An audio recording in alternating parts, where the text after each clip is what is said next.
乡亲继续要来看，这个是美国《纽约时报》的报道，讲美国为着要来限制中国侵犯台湾，再加上有乌克兰、俄罗斯战争的经验，所以美国要加速度重新来塑制台湾的防卫系统。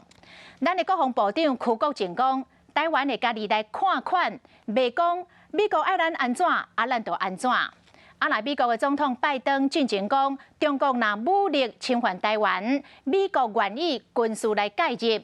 邱国正讲，对台湾有利的言论拢欢迎，也毋过都爱家己先拍拼，才会得到别人的帮助。美国总统拜登23号讲，中国若是武力犯台，美军愿意军事介入保护台湾。外个补回讲，美方对台湾战略防卫政策无改变。任何言论或任何作为，只要对我们台湾防卫作战有利的话，我们当然乐见乐观的。那也表达欢迎，自助然后人助，自己战性本务要做好，否则的话，光评价一句话或者一种动作。就好像很高兴的就依赖他了，我们不会这样做。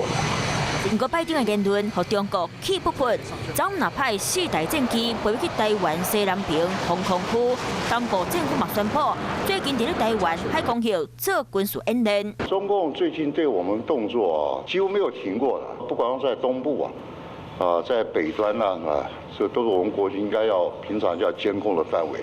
我们来持续来掌握。面对强军一直吓咱台湾，《纽约时报》昨日报道，美方为了阻挡中国对台湾动用武器，因为学乌克兰对抗经验来加强台湾的防御系统。这也就我们跟台湾防卫作战也是契合的但我们不想照单全收，要做到一个什么程度，那我们自己自有主张，要衡量我们自己能耐。